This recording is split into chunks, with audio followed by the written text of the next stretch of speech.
I've been doing a recording through the different books of the Hebrew Scriptures, a survey, an expository survey.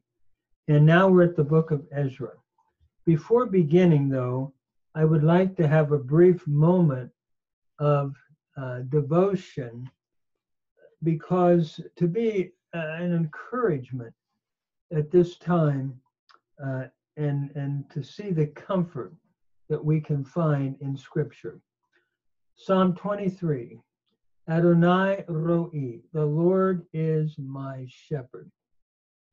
Those two words are very personal to me. The Lord shepherds me. And each one of us can apply that to our lives and hearts. Number 2, in verse 4, Ki elek begate salmavet lo ira ra. Though I walk in the valley of deep darkness, I will not fear evil. That's another encouraging word. It's the centerpiece of Psalm 23. Lo ira ra. I will not fear evil, for you are with me. I often quote that psalm for personal comfort, and I wanted to share that before we go into Ezra. So going into Ezra, the title comes from its author and principal character, which means help, Ezra. The Jews considered it to be one book with Nehemiah, and both were designated as the book of Ezra. The repetition, however, of Ezra 2 in Nehemiah 7 indicates that the two were originally distinct works. In the Septuagint, Ezra and Nehemiah are called Esdras B to set them apart from an apocryphal work called Esdras A, and they follow Chronicles. In 1445, the division of the two books were introduced into the Hebrew Bible.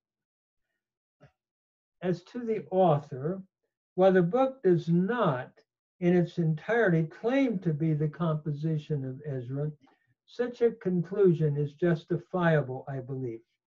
Chapter 7 and following are written in the first person singular, and it seems very probable that Ezra used these passages as a basis and filled out the remaining portions, perhaps written in the third person from other sources. The result then is a unified and logical work. Therefore, if the I passages of Ezra's work, if the I passages are Ezra's work, since the book is a logical unity, the rest of the book, no doubt, also can be seen, I believe, as the work of Ezra. The critical school maintains that Ezra is a compilation by a chronicler, at least a century or more subsequent to Ezra's time.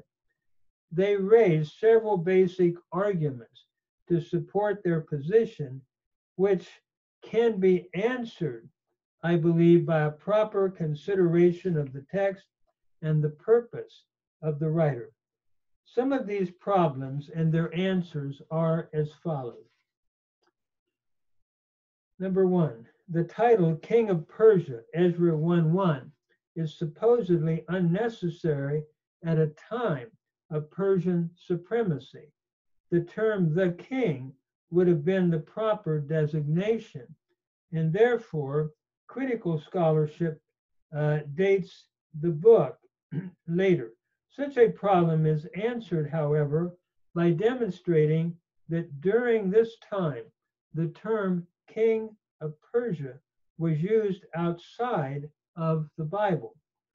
This is clearly set forth by Edward J. Young as he gives the conclusion of Robert Dick Wilson, a great Old Testament language scholar on this problem.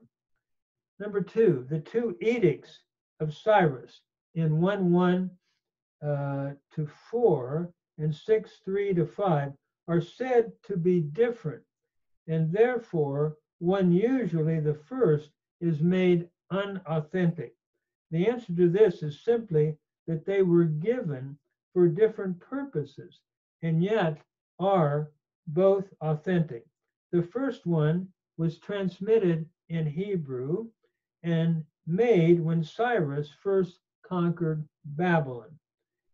It naturally then has a Jewish flavor, whereas the second, 6:3 to 5, was transmitted in Aramaic and was a formal statement to be kept in the official records of Ecbatana. Therefore, it naturally has a Babylonian coloring. Number three, another charge is that of chronological confusion in Ezra 4:6 to 23, where the events in the reigns of Xerxes and Artaxerxes are placed before events in Darius's reign. The answer to this objection is simply that the author traces the opposition to a peak in the reign of Artaxerxes and then goes back to the reign of Darius to continue his subject. Thus, the author finishes one subject or thought and then picks up where he had previously been, and chronologically a sequence is not permitted to detour his purpose. These are just a few of the objections raised by the critical school on Ezra.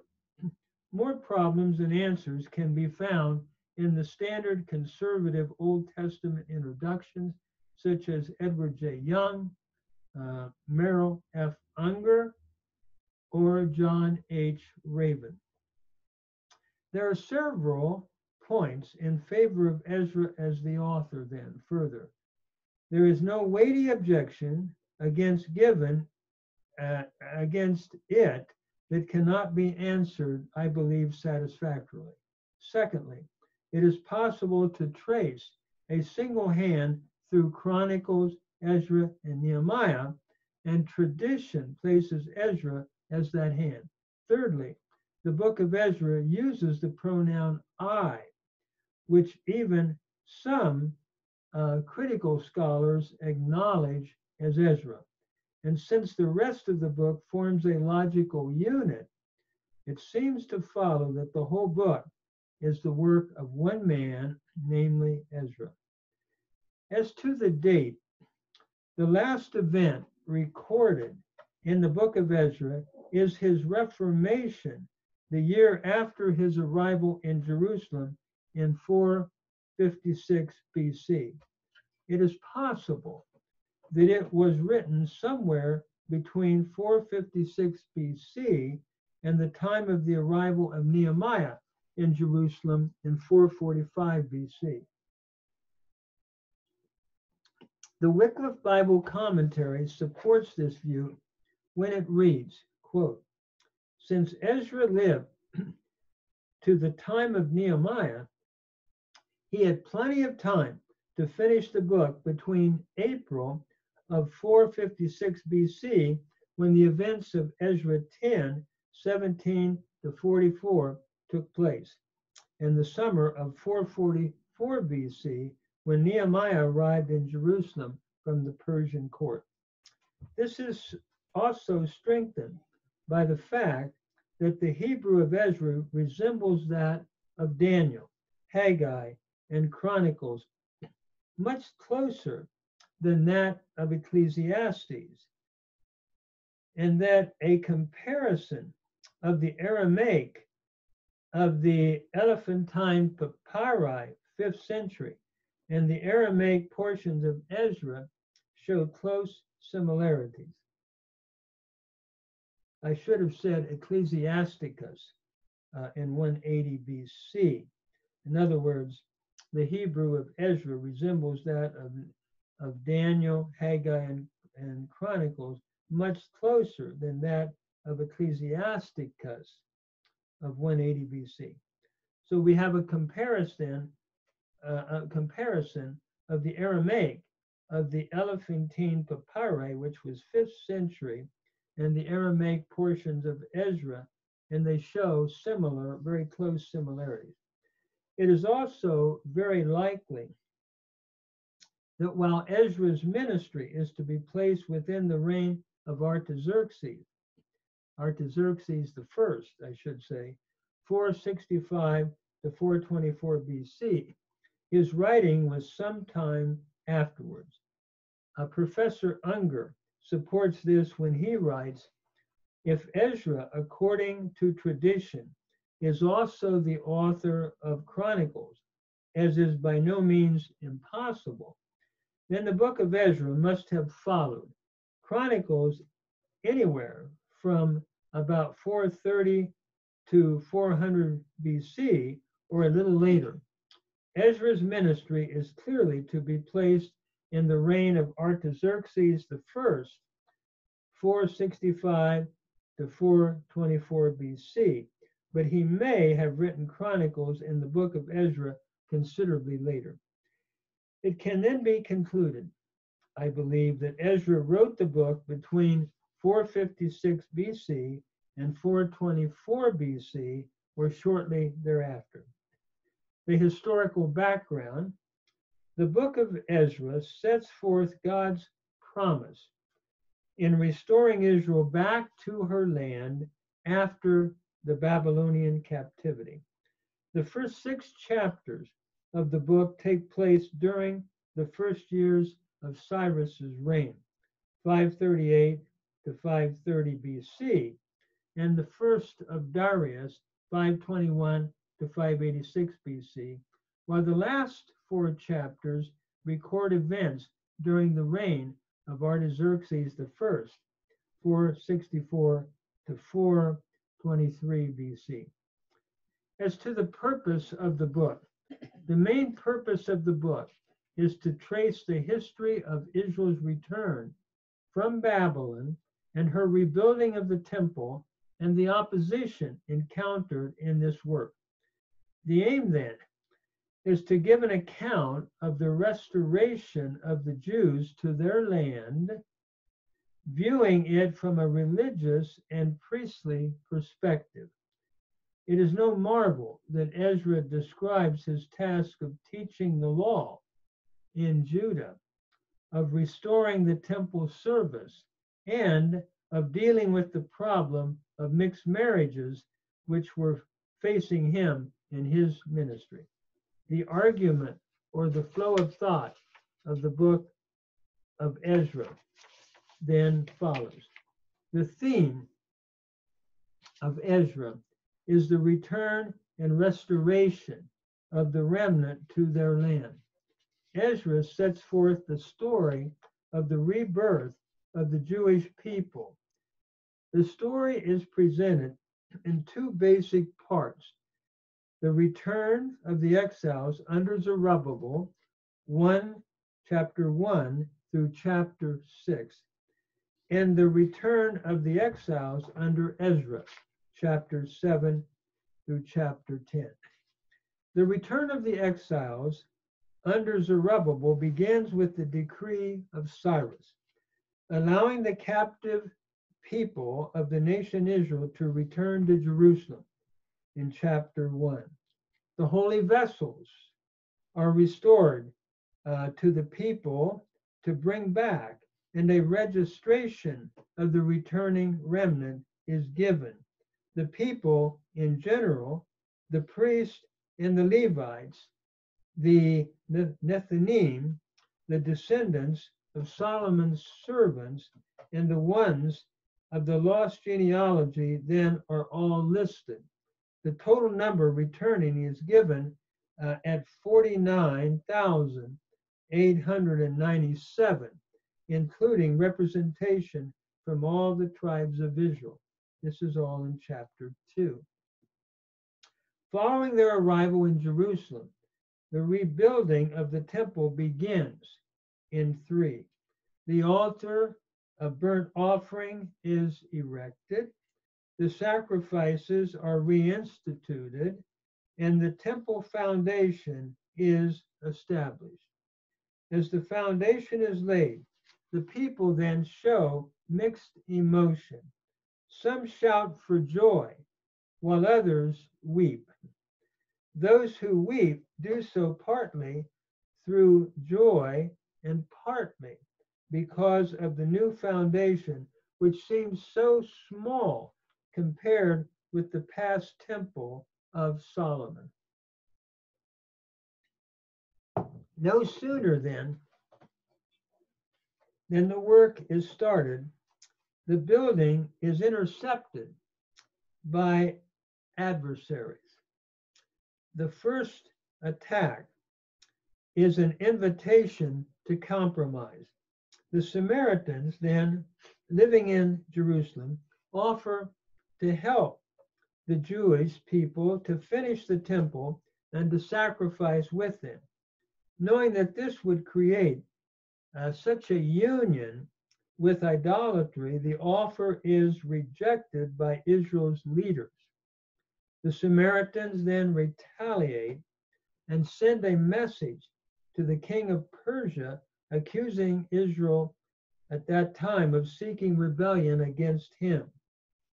Being influenced by this slanderous charge, the king orders the work on the temple to be superseded. The work thus ceases until the second year of the reign of Darius, king of Persia. This is all described in chapter 4. Following 16 years of cessation of activity, the work is resumed under the prophetic ministry of Haggai and Zechariah. Not long after beginning again, Tetnai, the Samaritan governor, causes trouble for Israel, writes to Darius concerning whether the decree of Cyrus had actually been stated. Darius searches and finds the decree at the summer capital in Ecbatana. This is all in 5 and 6. He immediately enforces the decree, ordering the completion of the temple. The temple is finally completed and dedicated to the Lord. The Passover is also restored along with the Feast of Unleavened Bread. All of this is in chapter 6. The next major section of the book now begins as the return under Ezra is set forth from 7 to 10. In the reign of Artaxerxes I, Ezra prepares himself to return to Jerusalem to teach the law of God. Following a decree from Artaxerxes permitting his return, Ezra praises the Lord for his goodness in bringing about the king's decree. All in chapter 7. The preparation for his journey to Jerusalem then begins in 8.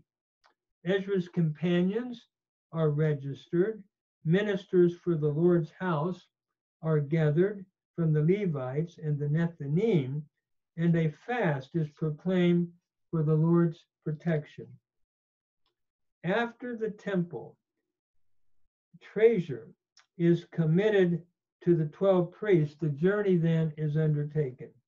As they arrive in Jerusalem, the treasure is deposited in the temple, and the king's decree is given to the governors. Soon after, though, his arrival, idolatry and mixed marriages of the people causes Ezra great pain. He goes immediately to Yahweh for intercession and confession. He first of all acknowledges God's grace and then gives confession for the trespasses of his people. Following the tremendous prayer and confession, the people are reconciled to God. Foreign wives then are put away, and a list of repentant heads of families is given, marking the conclusion of the book. Priests Levites, singers, and other people in Israel are all listed in chapter 10. So that would be the main, can I say, flow of thought or outline of Ezra. And if we could just summarize the basic outline in two parts. Again, we have the return under Zerubbabel, chapters 1 to 6, and then finally the return under Ezra, chapters 7 to 10. And so we see the Lord's faithfulness in bringing Israel back and helping in the rebuilding of the temple after the Babylonian captivity. And that seems to be a major emphasis in the book of Ezra.